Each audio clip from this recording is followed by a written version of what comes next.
Ito na po yung secret build natin kung paano po gawing battery setup yung ating mga piso wifi. So gagawin po natin, i-convert po natin yung piso wifi natin, gagamitan po natin ng solar. So tamang-tama po itong video para po ito sa inyo. At syempre tapusin niyo po para matuto po kayo paano mag-battery setup ng ating piso wifi window machine. Good morning at magandang araw. At syempre, assalamualaikum sa lahat ng mga brothers natin dyan. So na nga, maraming nag-personal message po sa akin about sa last vlog ko na pinull out ko po itong piso wifi na naka-deploy po sa barangay Poblasyon dito po sa amin sa municipality ng Munay. Yun na nga, na-mention ko doon na umincome siya ng 59,000 a month. Yun, so meron tayong vlog dyan, meron pong screenshot at record nung dati. Pero yun na nga, natabihan yung ating piso wifi, so humina na po yung income. So ang gagawin ko, pinull out ko po siya, ang pinakadahilan po, i-convert po natin ng battery setup. Pure 12 volt setup. So, ayan, pakita ko sa inyo. Ito po yung laman. Ayan, so, ayan. Yung CB po natin, Fusion Lab CB. Yung board natin, Orange Pi 1 GB.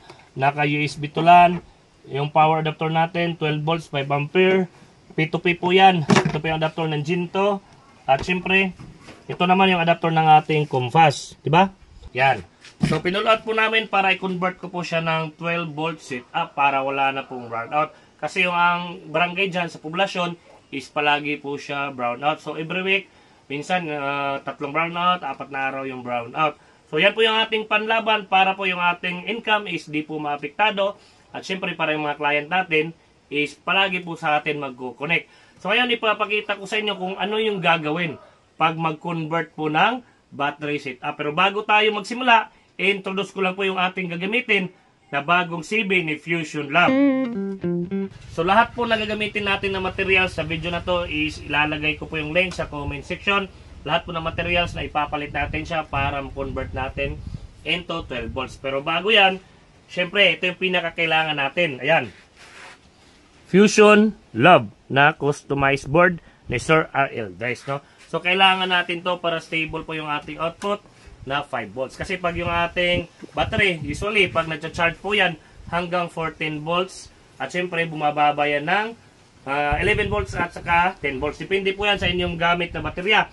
At baka next video po natin is ituro po natin kung paano po yung low voltage disconnect. Meaning, pag maulan sa inyo is nakakat off po yung ating battery into 12 volts para po di masira yung ating piso wifi. So pakita ko sa inyo, 11 months na po yung ating piso wifi dito. Ayan.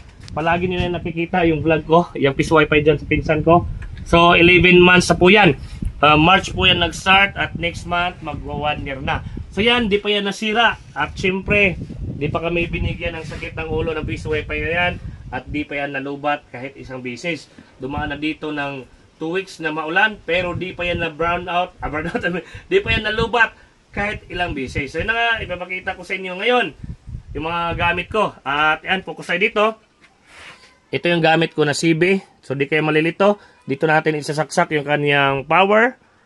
Pwede po centralized. Pwede po adapter. Yung katulad na ginamit ko sa piso wifi na to. At pwede rin po centralized yung dito. Yung ganito. Alright. So, walang problema. Kasi lahat po lang yan is kaya po i-handle ng ating CB. So, dito, di naman kayo malilito. Ito, meron siyang sign ground. Para po yan sa ating coin slot. At dito naman is 12 volts yung kasunod. And next naman is signal. Yung color white ng wire ng coin slot. Ito. Ayan. So, ang kasunod naman yan is ito na. So, huwag kayong maglala kasi mayroon naman yung mga level. So, the same yan, ground at saka 12 volts kung maglalagay kayo ng permanent light. At dito naman sa kanyang mga pin, katulad din ng the same. Katulad din dati, no? Yung ating version 2. Bato na yung Sir Early Dress. Ito yung version 1. Ito yung version 1 ni Sir. No? Meron din yan. Yung power niya is pin din. Meron din yung sign na 5 volts. Ground. At saka pin. At saka coin. So, the same lang dito. Ang pinagkaiba lang is kulay black lahat. Pero di kayo malilito kasi meron siyang level. Ayan o. 5 volts. Tapos ground. Coin pin. Tapos relay pin. So, para ma-guide nyo, itong ganito, paano install, meron akong vlog, no? Ito. Sa mga gusto ma-explore kung paano talaga to, sa mga nalilito pa dyan ng konti, meron akong video dati about sa version to ito. meron akong step by step paano yan na-install, paano lahat yung proseso niyan. So ayan po yung video, panoorin niyo po yan, click niyo po yung link nasa comment section para mapanood niyo, then balik niyo dito. So nga, ito yung gagamitin natin sa ating 12 volt sit-up kasi ito po yung ginamit ko na napakatibay. Talagang hindi nasusunog yung ating board, yung ating queen slots, cable, as in wala tayong problema na ma-encounter. At siyempre yung ating SD card, hindi yan basta-basta mag-corrupt, no? Tamang-tama yung filter ng ating stabilizer. Yung output niyan is 5 volt sit-up. So ngayon is proceed na tayo sa pag-assemble at pagpalit ng mga gamit yan. Alright, so pinakaunang gagawin natin, no, kung may mga piece wifi na kayo, is siyempre mag-disassemble tayo. Yan, tanggalin muna natin. So ito pala yung mga gagamitin natin. Nandito pala yung ating 12 volts to 24 volts, no? So actually, yung naka-install doon is 48 volts na compass. So papalitan namin ng TP-Link kasi yung mga katabi namin sa dalawa kasi yung tumabi dito, no? Dalawa na piso wifi. So tatlo na kami doon. So income doon is hati-hati na, no? So 48 volts compass yung gamit doon. Papalitan namin ng TP-Link 225. So bakit TP-Link 225, no? So 24 volts ang TP-Link. So ang ganda ng 225, meron ng 5G connection at 2.4 connection. So mahati na yung ating gigahertz, yung ating channel. So usually pag 2.4 lahat, nakukongested na sila doon. Mapapansin nyo yung pag nagkukonect sa piso wifi nyo, biglang lumilipat sa ibang piso wifi. Nagtataka kayo, kumunik kayo sa piso wifi nyo, biglang lumipat ng SSID. Sa kadahilanan po yan na congested po yung inyong gamit na channel. So automatic siya nalilipat sa ibang channel. So ang gagawin natin, TP-Link natin 225 5 GHz para solo po yung 5 GHz doon, 5 GHz sa area kasi wala pang 5 GHz sa area na yon. Right, so ito yung gagamitin natin, no? Itong PoA, passive PoA. So meaning ng passive PoA, kung ano yung input na power yung nilagay natin dyan, for example is 48, yung labas niya is 48 volts. So ang ipapower nito is Gen 2 at saka TP-Link 225 nito. At ito naman yung ating 12 volts o 24 volts na module, no? So, yan ang gamitin natin. So, ngayon is mag-disassemble tayo. Yan, panoorin nyo. Ito yung sa compass yung sinabi ko, no? So, ito yung papalitan namin. Matatanggal na to. Mawawala na to. Ayan. So, mawawala na yung adapter ng compass na gamit ko. So, gagamitin natin is yung ito na. 24 volts para sa TP-Link. So sana nag-gets niyo po mga sir and ma'am, 48 volts, di po siya pwede isaksak sa 24 volts. Yung source natin na ito, yung source natin na module, itong 12 to 24, i-convert kasi nga, parang inverter type, i-convert ng kurente, 12 volts into 24. So di natin siya pwede saksakan ng 48 volts, masisira po ito. Dito naman, USB to LAN.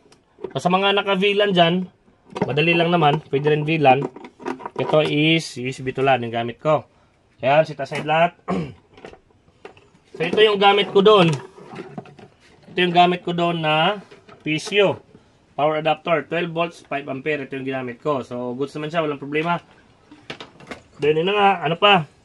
Tatanggalin natin yung CB. So sa mga nakaganito na CB, kung magtatanong kayo, may mga ganito ng CB na mag-convert kayo, pwede rin ito. Ito yung gamitin natin na CB. Walang problema to. The same lang kasi to. Sa Fusion Lab pa rin to gagaling. Alright. Ayan. So, hindi ko matanggal. Ayan. So, tatanggalin natin lahat. Ayan. Lahat. Tatanggalin natin. Yun. Guguntingin natin yung lead frame light. Ayun. So, ito. Cutting natin yan. Yun. So, ako na bahala dyan para madugtong. Na, yung sabi ko, itong gamit natin ngayon, yung gagamitin natin na Fusion Lab na CB ni Sir, di ba? Napakaganda tingnan, meron siyang casing.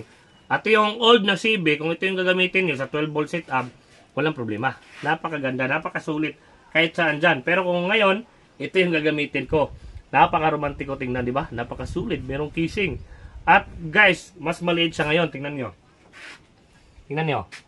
Halos kasing laki ng board natin, no? Kumpara dito, na mahaba siya, di ba? So ito, maliit lang siya. Yan, di ba? O, di maganda siya tingnan. Napakasulit tingnan. At halos magkasing pareho lang ng presyo. kunti lang yung tinaas ito. So, ayan. So, sa mga gusto bumili nito, na hindi na kailangan baka magtanong, Sir, pwede ba to sa kuryente? Pwede po sa kuryente ito. Kaya sa mga gusto mag-order nito, yung link andyan sa comment section. So, yun na nga, nagtanggal natin yung CB. Yan. So, walang cut po yung video natin para po talaga masubaybayan nyo. Ayan. So, para ma-enjoy nyo rin yung panonood, no? Alright? So, sa mga magsisimula pa lang dyan, wala pang idea, na magtatanong, Sir, paano gumawa ng piso wifi? Search nyo sa YouTube, paano gumawa ng piso wifi, Yamos TV. Halos lahat po ng tutorial dyan ng pagbibuild ng piso wifi. Meron po tayo, andyan po sa ating YouTube channel. Sa Facebook wala, sa YouTube channel, paano gumawa ng piso wifi, how to build piso wifi, andun po lahat. Alright? So, ano pa, itong pin slot is tatanggalin ko rin yan para, hindi na tatanggalin yan. Dudugtungan ko na lang wire yung pinutol ko kanina. Ano pa ba yung tatanggalin dito? Ito lang. So ngayon, pagkatapos itong holder ng Jinto. Yan. So itong Jinto adapter is wala na to. Di na natin ito magagamit, no? So yung gamitin natin, yung pinakita ko kanina, magkasing kulay lang naman eh. Ayan. So tara, proceed ulit tayo sa pagpalit sa mga gamit. Yes. So ito po yung mga kailangan, step by step po tayo. So first, kailangan natin ng power balloon. Yan, so huwag kayong mag-alala, yung link nasa comment section. So, ito din, mga DC na wire.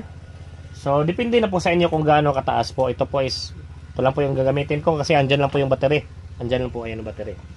So, again, itong setup na to is wala pa po itong 12 volts disconnect, no? So, kung gagamit kayo ng battery na yung battery nyo, yung laman is 8 volts, 9 volts, masisira talaga yung mga gamit nyo. So, reminder lang po, wala pa pong ganito. Ito, ayan, nakita nyo.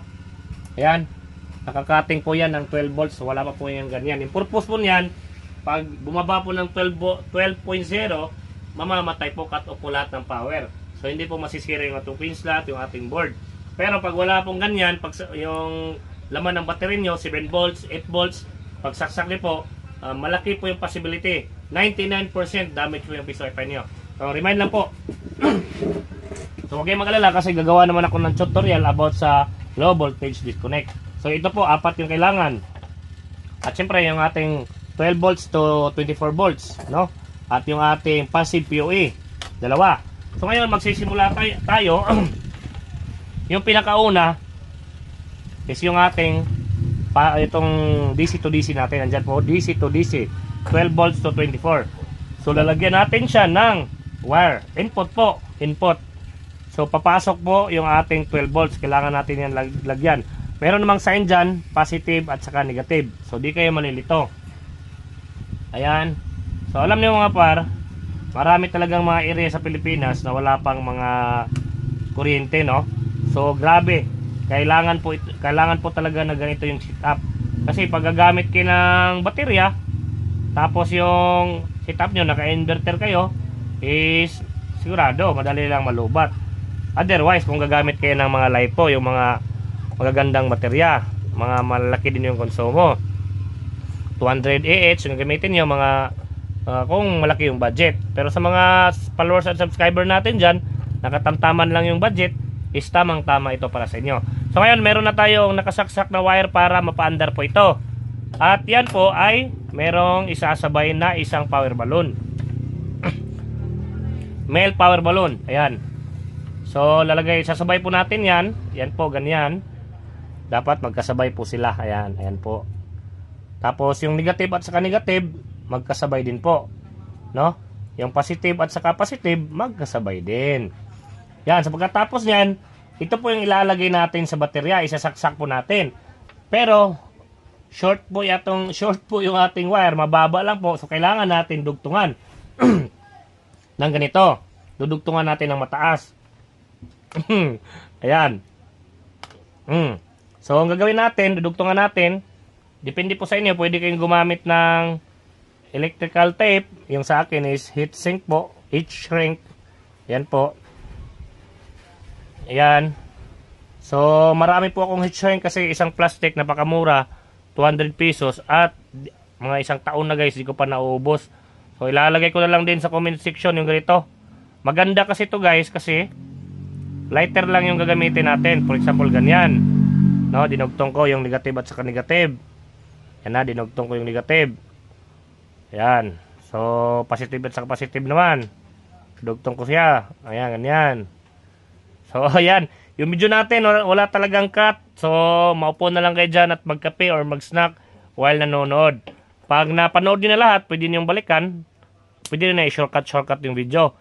Yung mga important na lang yung papanoorin nyo. Ayan po, di ba?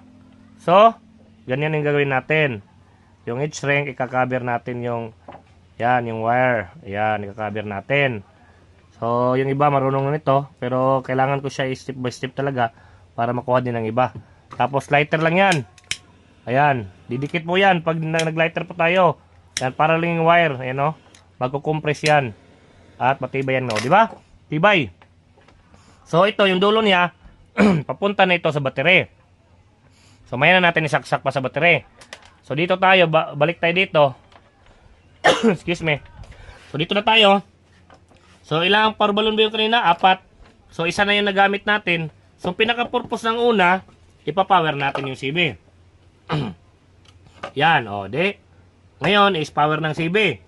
So, meron pang 3. So, parang mali ako. 3 lang dapat. So, wala. Set aside natin yung isa. Pang reserva na lang yan. So, itong dalawa na to, the same yung gagawin natin. Ayan, ibabind natin yung dalawang positive. Ayan. Ibabind natin yung dalawang positive, ha. Ayan. So, pagkabind ng dalawang positive, the same din sa ground or negative. Ibabind din natin yan. So, ano nga bang purpose ito? Itong power balloon na to, dyan na natin ipapower yung ating POA passive. Ayan. So, ang ginagawa ko dito, dinodoble ko. Ayan, dinodoble ko siya. Pagkadoble ko sa kanya, nilalagyan ko ng hanap tayo ng black. H-shrink. Ayan, nilalagyan ko. Ayan, so doble na. So, matibay na siya. So, nilalighter natin para kumapit, dumibay. Okay, tapos yung isa naman sa pula, dudublehin ko din. Lalagyan ko ulit ng H-shrink. Ayan. So, doble na siya. Hindi na siya basta masunog. Okay, goods. So, ngayon, itong positive at saka negative, merong sign po dito. Ayan. Ilalagay po natin dyan. Merong sign dito. Sa kanan, VIN plus. So, positive yan. Sa kaliwa naman, VIN negative.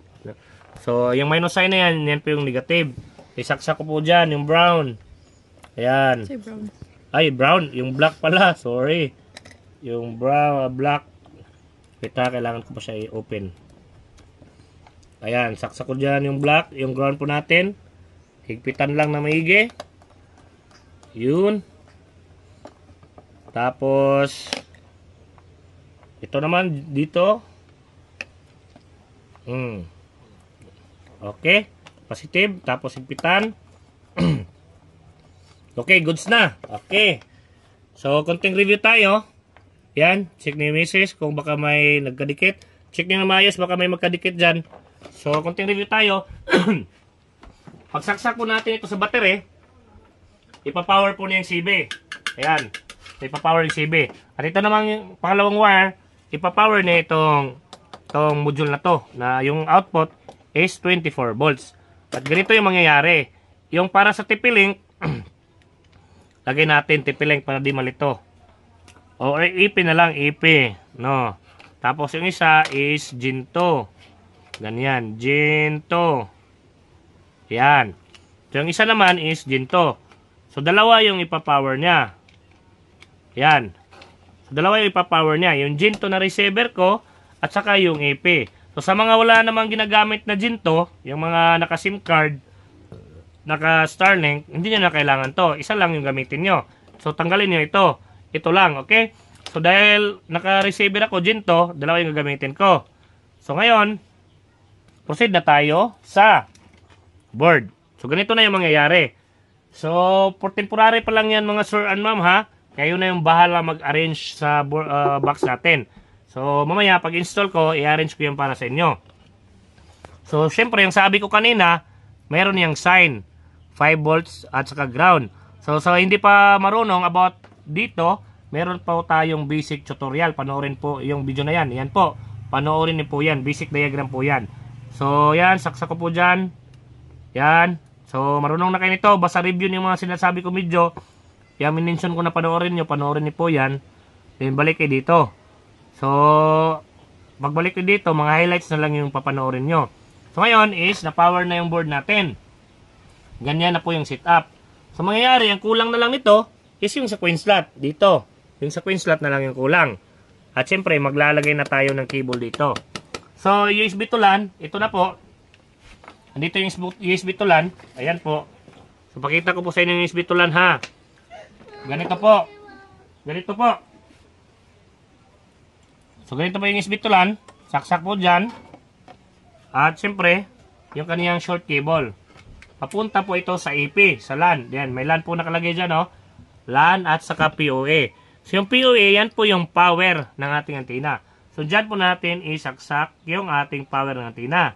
Pagsaksak po natin sa USB to LAN, yun. So ang kulang po niyan is para mapaandar po natin yung ating TP-Link 110.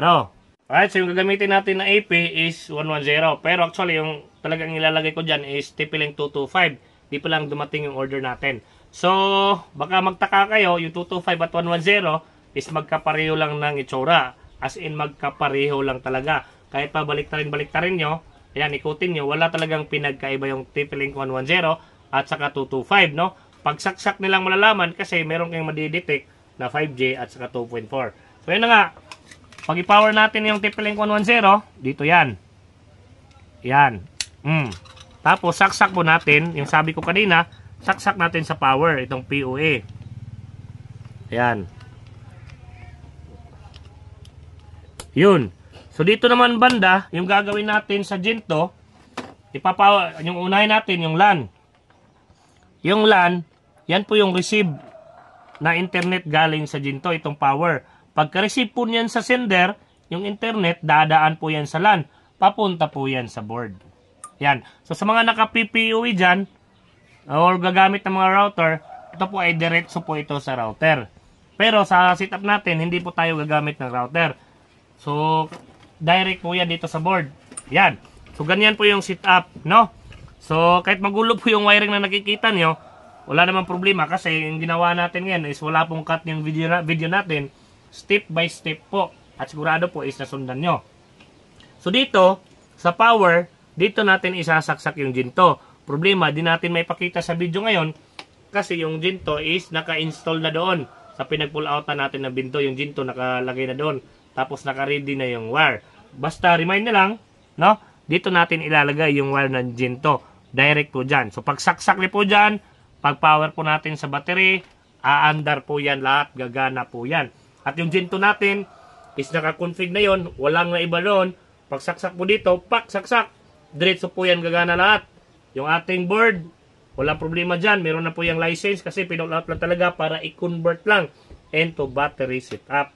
So na nga, kung magagamitin yung setup na to, make sure po yung laman ng battery nyo, ulitin ko po, make sure po yung laman ng battery nyo, 12 volts to 13 or 14.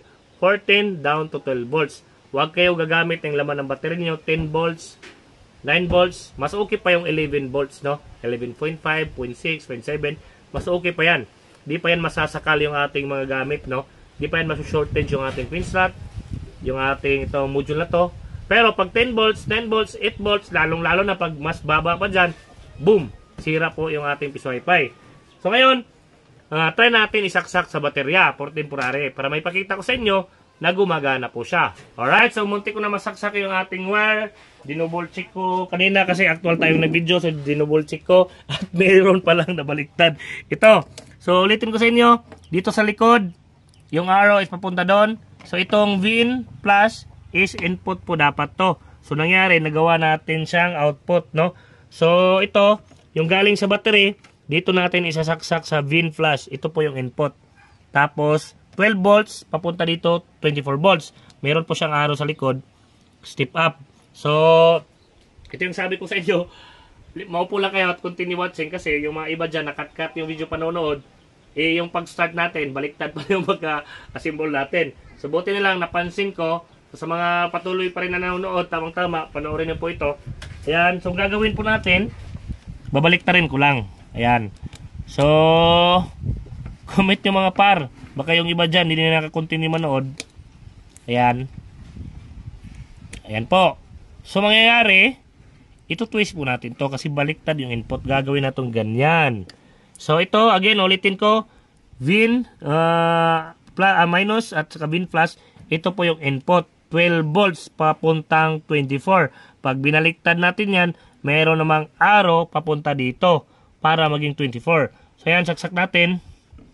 Ayan. So, yan yung mga sinasabi ko na mas maganda talaga pag nanonood tayo ng mga tutorial, is tapusin talaga natin, no? Kasi, mga ganitong senaryo, yan. So, kung nasaksak ko kanina, baka masira pa itong module, no?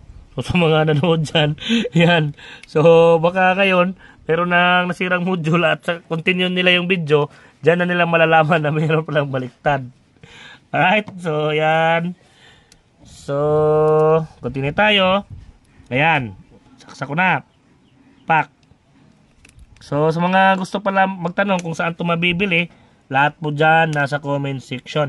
At par, ito pala is adjustable, no? Nakalimutan kong sabihin sa inyo. For example, yung ipapower nyo na antenna is 48 volts. Or, titingnan ko muna sa description. Or mamaya, pakita ko sa inyo kung hanggang ilan po na voltage yung kaya natin i-adjust. So, ngayon, isasaksak ko siya. Yan. Tanggalin ko muna yung sa CB. So, ayan. Manual lang po yung pagsaksak ko. Ayun, umilaw na siya. Ayan. Umilaw na siya ng 16 volts, no? So, wag niyo muna isaksak ito. Itong IP. Pagagamitin nyo. Kasi, yun na nga, 16 volts. Pag nakasaksak po ito, is masisira yung ating IP kasi 24 volts. So, makikita nyo, tinanggal ko siya. Di ba? So, ang gagawin natin, i-adjust po natin siya. Dito, meron po siyang adjuster dito. Ayan, no? Makikita niyo ba yung voltahe? Ayan, tumaas siya, 18 volts na. Ayan. So, ayan. Gagawin natin 24 volts. 24 volts. 22, 23, 24. Ayan, yan po yung kailangan natin na power. 24 volts. So, try natin na ikutin pa hanggang saang voltahe siya, no? So, sa mga 48 volts user, ngayon natin malalaman. 27, 28, 29, 30. Wait, ang hirap ikutin. 32, 33, 34, 35, 36, 37, 38, 39, 40. Hanggang 39 volts lang siya. No? Hanggang 39 volts lang mga par. So, sa mga gumagamit ng Comfast na 44 ba yan? 48 volts, hindi siya pwede. So, meron namang another module na pwede siya pang 48 volts. 12 to 48 volts. So, ito is hanggang 39 volts lang yung kaya niya. So, babalik natin. Babalik natin na 24 para masaksak ko na. Ayan, 36, 35, 34, 33, 30. Ayan, 27, 25, 24. 24.2. Ayan, ganyan. So, ngayon, papakita ko sa inyo. Isasaksak ko na siya. Ayan, kita niyo naman yung ating passive PoE. Meron ng ilaw, no? Meron ng ilaw. So, isaksak ko po siya. Yan. Ayun. So, kita niyo, umilaw yung ating TP-Link 110. Under boot up po siya. No? So, goods. So, dito is para sa Ginto na, pero wala tayong available na Ginto dito. Naka-deploy na sa area. So, yan. Basta pag-deploy ko na lang dito, makikita nila pag-deploy ko, ipisipay natin. Pag-deploy ko na lang, doon nila makikita. Doon nila makikita, no? So, right. So,